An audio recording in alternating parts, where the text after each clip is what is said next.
Hello. So I got divorced yesterday. Like, that's a real thing that happened.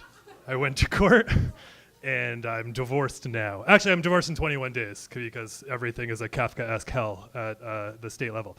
But, and so don't worry, it's not going to be dark. But my therapist, and that's not going to be dark either, asked me, do you remember when you fell in love with your ex-wife? And this had to do with a bigger thing. She wasn't just being a dick. And so I said, yes, I do.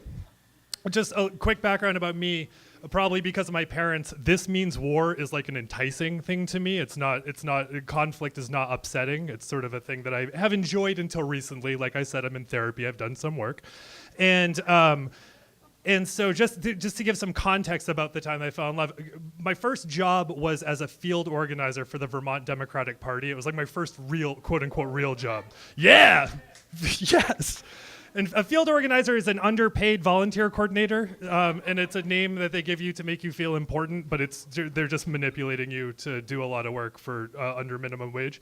And you coordinate volunteers, and my volunteers, among many other things, were registering people to vote at the Vermont Law School.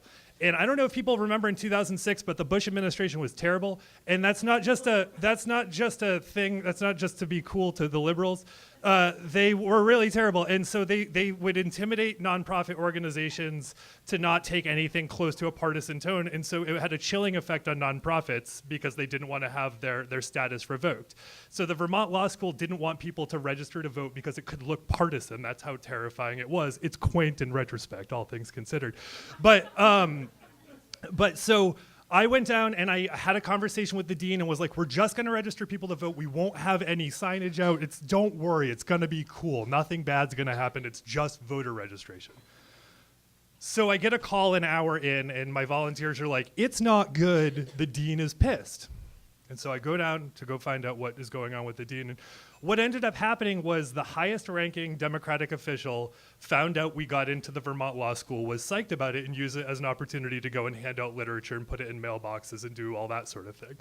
And it was sad because it made my volunteers not look good. It was a violation of trust. It wasn't awesome. So I lost my day of work going to the dean of the school and being like, and trying to make it not bad. And so like anyone who has unchecked anxiety issues, I sat with that all day. And I needed to get the anxiety out of me and put it into the source of anxiety. So I sent an email to the highest ranking Democrat in Vermont. And I said, the next time you want to make my volunteers look like cheats and liars, you have to go through me first. I'm 22 years old. This was a bad idea. And so I wake up the next morning at 6 o'clock to a call on my flip phone because it was 2006. And my boss's boss's boss was on the other end. And he used to work for Wellstone. He was a cool guy. And he goes, Steed? Yep. You know I'm calling, right? Yep. You know I should be firing you right now, right? Yep. Well, if the senator wasn't a dick, you'd be fired. So never do this again. And so I was high on that for like a decade. I was like, I can do anything. Just if you do the right thing, it's totally fine. So anyway, this is about my ex-wife. And like all stories, 3/4 of it was about me. And so anyway, fast forward 6 years, I go on a date with this beautiful, amazing woman. And we're on a date and we go to this, with our second date, we're like a couple weeks in, a week, I don't know how dates work, a couple weeks, whatever. It was still a little while in. And I see a friend of mine, and this friend I don't know very well, but she was a nurse to my dad when my dad was dying, so she means a lot to me. And she's on a date too. Her date's not going well.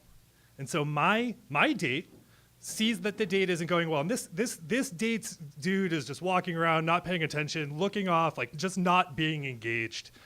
He's like sort of like, he's just being a jerk. It's hard to explain. So my date goes over to her and says, you know what, this isn't cool. Like, why don't you come with us and go get a drink? Like, fuck this guy. This isn't cool.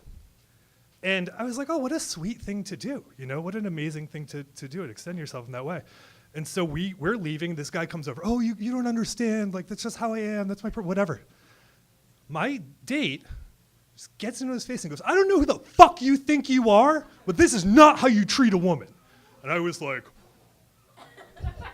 be still my heart. I found my future ex-wife. Welcome to the corner.